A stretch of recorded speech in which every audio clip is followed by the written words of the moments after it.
Assalamualaikum warahmatullahi wabarakatuh. Jumpa lagi dengan saya Ahmad Kardiman di Adkar Channel. Inilah 3 janji Allah dalam Al-Quran kepada bangsa Yahudi. Bangsa Yahudi adalah bangsa yang juga disebut Bani Israel. Mereka merupakan bangsa yang seringkali ingkar janji. Mereka juga merasa derajatnya lebih tinggi dibandingkan dengan bangsa-bangsa lainnya. Perilaku bangsa Yahudi yang sering menghina bangsa lain bahkan sudah dicatatkan di dalam kitab suci Al-Quran. Allah Subhanahu wa Ta'ala menceritakannya di dalam Al-Quran sebagai pelajaran dan peringatan bagi Rasulullah dan para sahabat serta umat Islam sampai akhir zaman. Setidaknya ada 3 janji Allah Subhanahu wa Ta'ala terhadap kaum Yahudi. Lalu apa saja 3 janji Allah itu kepada kaum Yahudi, dan seperti apa wujud janji Allah Subhanahu wa Ta'ala kepada kaum Yahudi? Pertama, janji Allah Subhanahu wa Ta'ala kepada bangsa Yahudi. Bangsa Yahudi yang suka berperilaku meremehkan dan menghina bangsa lain bukanlah sebuah kebetulan, sebab dalam Al-Quran telah dijelaskan bagaimana tindak tanduk bangsa Yahudi. Dalam Al-Quran surat Al-Isra ayat 4-5, dan telah kami tetapkan terhadap Bani Israel dan dalam kitab itu, sesungguhnya kamu Bani Israel akan membuat kerusakan di muka bumi ini 2 kali, dan kamu pasti akan menyombongkan diri dengan kesombongan yang besar. Maka apabila datang saat hukuman kejahatan pertama dari kejahatan itu, kami mendatangkan kepadamu hamba-hamba kami yang mempunyai kekuatan besar. Lalu mereka mencarimu keluar masuk kampung ke seluruh negeri, dan itulah ketetapan yang pasti terlaksana. Ayat tersebut turun di kota Mekah jauh sebelum umat muslimin mempunyai kekuatan di Madinah. Menurut catatan sejarah, bangsa Yahudi telah berkali-kali mengalami kehancuran sebelum datangnya Islam. Bangsa Yahudi pernah hampir punah dengan kekuatan Babilonia dan Roma. Hal ini juga terjadi sebelum Islam datang. Bangsa Yahudi melakukan kerusakan atau kejahatan pertama setelah ayat ini turun. Kemudian penghancuran datang menimpa mereka kaum Yahudi tanpa menunggu waktu yang lama.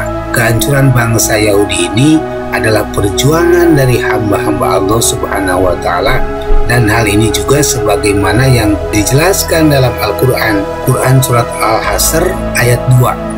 Dialah yang mengeluarkan orang-orang kafir dari ahli kitab dari kampung-kampung mereka pada saat pengusiran kali pertama. Kamu tiada menyangka bahwa mereka akan keluar, dan mereka pun yakin bahwa benteng-benteng mereka akan dapat mempertahankan mereka dari siksaan Allah. Maka Allah mendatangkan hukuman kepada mereka dari arah yang tidak mereka sangka-sangka, dan Allah mencampakkan ketakutan ke dalam hati mereka. Mereka memusnahkan rumah-rumah mereka dengan tangan sendiri dan tangan-tangan orang yang beriman. Maka ambillah kejadian itu menjadi pelajaran, hai orang-orang yang mempunyai pandangan.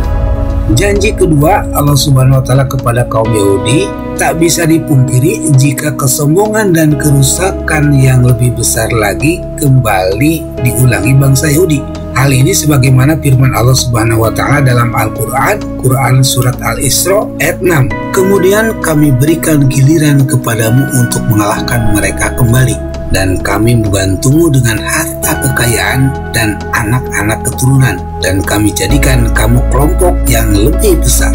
Dalam ayat tersebut mengisyaratkan jika Allah Subhanahu wa Ta'ala memberikan kesempatan kepada bangsa Yahudi untuk mengalahkan orang-orang yang pernah mengusirnya dan mengejar bangsa Yahudi keluar masuk negeri.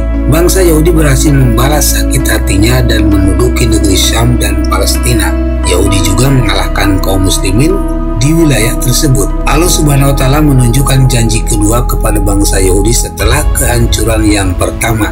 Hal itu terbukti dengan sejahteranya perekonomian maupun politik terhadap bangsa Yahudi Israel. Imigran Yahudi mengalir deras dari segala penjuru negeri ke Palestina tanpa bisa dicegah kaum muslimin. Kekuatan militer dan ekonomi negara barat hampir seluruhnya berada di belakang Yahudi. Karenanya, kesombongan Yahudi meningkat bahkan hingga saat ini.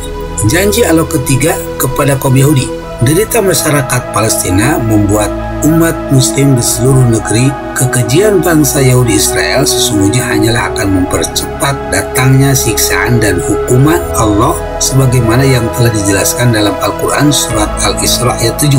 Jika kamu berbuat baik, berarti kamu berbuat baik bagi dirimu sendiri, dan jika kamu berbuat jahat, maka kejahatan itu bagi dirimu sendiri.